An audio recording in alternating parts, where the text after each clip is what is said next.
Good morning, Saints. This is your rector, the Reverend Tom Stramick Jr., and I'm coming to you from just around the corner from the church on a sidewalk. There's my hand.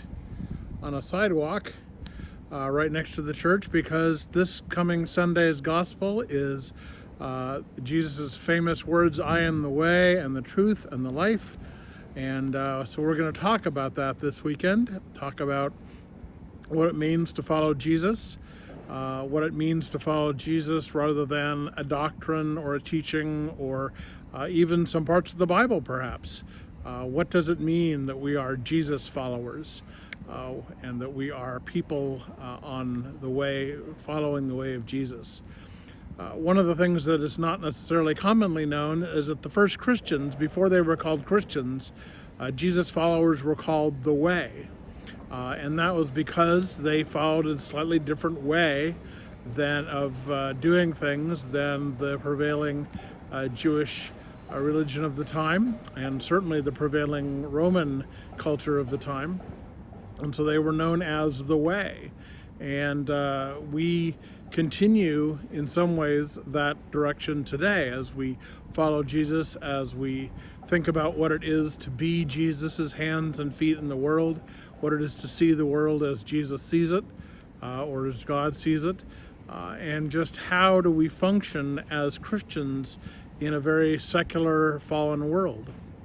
And I think it's worth thinking about that, and I invite you to do so in the next several days as we hear about more mass shootings and more violence and more economic uncertainty and all of the things that are calculated to send us into a self-preservation mode and into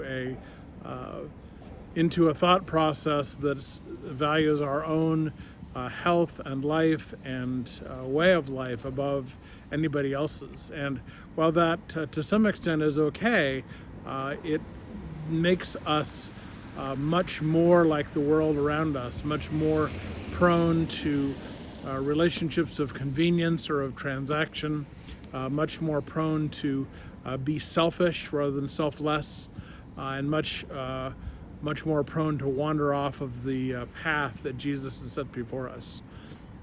So I invite you to think about and pray about what it means for you to follow Jesus, what it means for you to do things in the world in the way that Jesus would have done them, rather than the way that the media or even perhaps some of our friends and family might do them.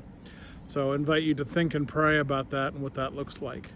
This coming Sunday, we're also going to be having a Eucharistic minister training. So those of you who are Eucharistic ministers or who would like to be Eucharistic ministers, in other words, aka chalice bearers, are welcome to stay after church on Sunday and participate in that training.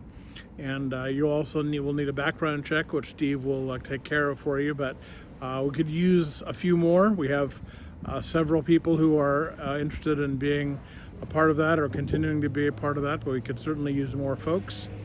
And I just invite you as we move into spring and as we move through Eastertide and we get closer to Pentecost Sunday, to think about what those early Christians did and what they thought and how they lived their lives.